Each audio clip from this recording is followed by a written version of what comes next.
donc tout de suite à ma gauche Jean-Laurent Del Socorro, auteur de fantasy historique. Son dernier roman, c'est Boudica, vous trouverez juste à côté. En plus d'être auteur, c'est un lecteur passionné de science-fiction qui a écrit quelques nouvelles qui traitent de la question des réfugiés climatiques. En fait, beaucoup de nos participants à cette table ronde ont réfléchi énormément sur cette question. Sarah Dock. Alors Sarah, c'est une femme multitâche, autrice, anthologiste, traductrice en particulier de Paolo, ça y est, c'est parti, Paolo Galuppi, c'est ta faute. Ton dernier roman, c'est Technoféerie, et tu es également présidente du prix Julia Verlanger, qui sera remis pendant les Utopiales. Demain soir, plus précisément. À quelle heure ? À 20h. Donc soyez là demain à 20h pour assister à la remise du prix Julia Verlanger. Philippe Bercoté. Alors Philippe, tu nous viens du Canada. Et tu as reçu il y a très peu de temps le prix Aurora Boréale 2016 pour un roman qui s'appelle Le jeu du démiurge. Donc tu es auteur, mais tu es également spécialiste de bioéthique. Oui, spécialiste, c'est un grand mot, mais bioéthicien, oui. Voilà, bioéthicien. Je pense que cet aspect nous intéressera aussi dans la discussion sur les réfugiés climatiques. Et enfin, Pierre Bordage, que souvent on ne présente plus, mais que je vais présenter tout de même. Grand auteur français qui a inspiré quelques générations d'auteurs maintenant. Pierre, tu as écrit ton dernier roman, non, c'est pas un roman d'ailleurs, c'est un recueil de nouvelles, s'intitule Hier, je vous donnerai 2000 nouvelles. Tu as écrit combien de romans maintenant ? Je crois que c'est 65. 65.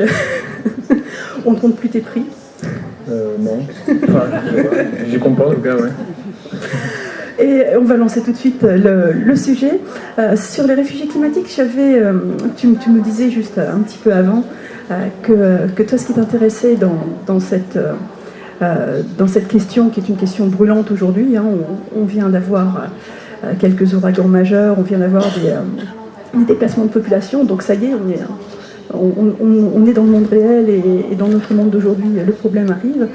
Tu t'étais beaucoup, toi, posé la question de la réception de réfugiés, les conflits culturels, avec les deux points de vue. Est-ce que tu pourrais nous en dire plus ? Oui, je crois que l'ONU prévoit quelque chose comme un déplacement de 250 millions de personnes d'ici les années 2050, ce qui est tout à fait énorme. Et je pense aussi que depuis la nuit des temps, on se bagarre pour les ressources en permanence, pour l'eau, pour la nourriture. Et voir arriver 250 millions de personnes sur des territoires qui survivent ou qui vivent avec leurs ressources, ça va poser un certain nombre de problèmes. Et je pense qu'on n'est pas prêt du tout pour accueillir des réfugiés climatiques. Déjà, on n'est pas prêt pour accueillir des réfugiés tout court, qui ont un statut pourtant à l'ONU, les réfugiés politiques, alors que les réfugiés climatiques n'ont aucun statut actuellement juridique.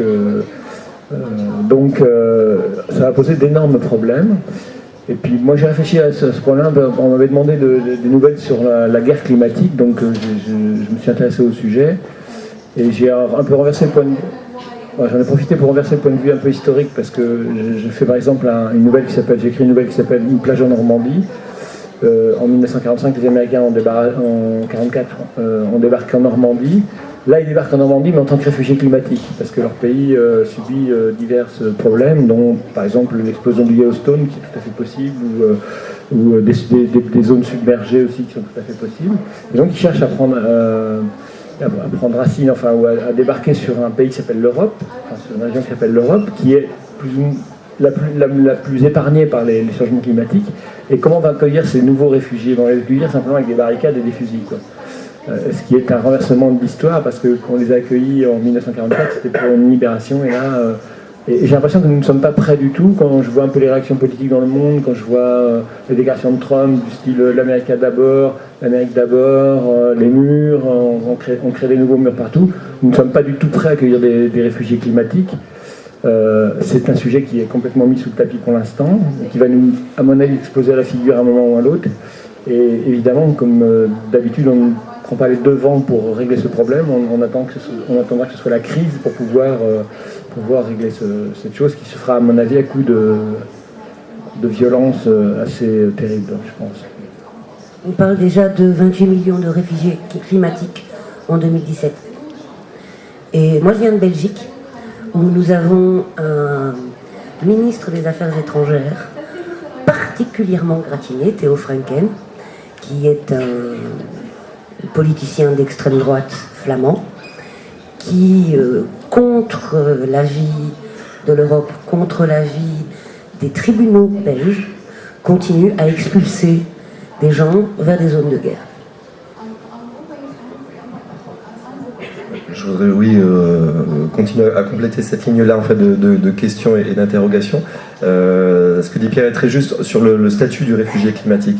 Quand on met le mot réfugié aujourd'hui derrière, il y a effectivement des événements importants, des tornades, des typhons.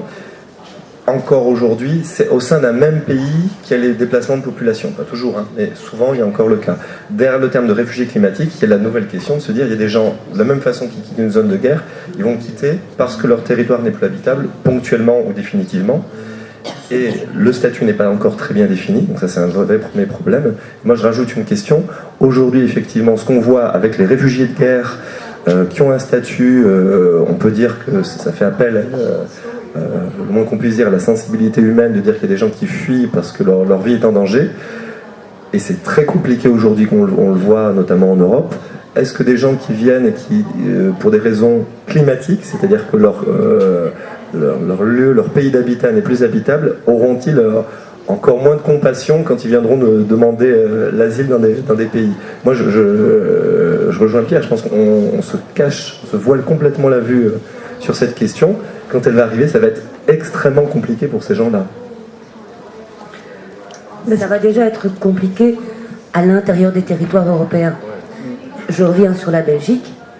La plus grande partie de la Flandre est sous le niveau de la mer. Au moment où la Manche, où la mer va monter, la Flandre qui n'a pas encore remonté ses digues, va être inondée. Et comment cela va-t-il se passer avec déjà le conflit qui existe actuellement entre francophones et néerlandophones, au moment où les néerlandophones qui méprisent les francophones vont avoir besoin de leur aide? Ben, il y a un élément qui me frappe dans tous les échanges qu'il y a eu jusqu'à maintenant, c'est que ce qui semble préoccupant pour les réfugiés climatiques, le problème n'est pas matériel. On ne pose pas la question de est-ce qu'on peut les construire des villes et construire de nouvelles villes ailleurs pour déplacer les gens. Les problèmes qui sont évoqués sont surtout politiques. C'est humain, c'est quoi le statut à donner à ces gens? C'est l'incapacité, comme Pierre le disait, à aussi anticiper. On peut anticiper, on sait qu'il y a une crise climatique, on sait qu'il y aura des problèmes, mais il y a une certaine inertie au niveau du corps politique. On en a eu un bel exemple, justement, en Amérique avec les ouragans, mais il y a une autre crise sur laquelle j'aimerais revenir plus tard, mais qui illustre très bien aussi ce fait-là. Le problème est surtout politique. Tout à fait, mais voilà. En Flandre, ils ne s'en sont pas encore occupés de leurs digues, alors qu'aux Pays-Bas, ils ont déjà surélevé toutes les digues pour protéger leurs terres de la montée des eaux. Et les digues ont une efficacité qui n'est pas encore vraiment prouvée non plus. Mais c'est Ils essayent de prévoir. Oui, c'est de prévoir. Ouais. La science-fiction a souvent mobilisé des afflux massifs de population, qu'elles soient extraterrestres ou qu'elles soient tout simplement humaines. Est-ce qu'il y a des titres, des ouvrages auxquels vous vous référez lorsque vous pensez à réfugiés climatiques? Je ne me rappelle plus le titre, mais c'est peut-être Christopher Priest qui a fait une chronique sur les réfugiés qui arrivent en Angleterre, d'Afrique, mais je ne me rappelle plus le titre. Donc c'est par rapport à des événements climatiques. Justement, qui pose cette question d'un afflux massif sur un territoire qui est censé pouvoir accueillir et qui n'accueille pas. Il y a Aquatm et Exode de Jean Marquini qui ne parlent quasiment que de ça. On peut parler d'une certaine manière de Demain une oasis d'Ayordal qui pose déjà le problème de la désertification. On peut parler de la série Blackout, Hideout et Time Out de Andreas Eschbach, qui pose à nouveau ce problème-là. On peut parler de Baxter avec Déluge et Arche. On peut parler de bordage de plein de manières, entre le feu de Dieu, les fables de Lumpur, Wang. Il y a ces questions-là qui sont adressées. Et puis, bien sûr, il y a tout, Bachigalipi. Pas mieux. Il y en a qui ont bien révisé quand même. Il est courageux ici.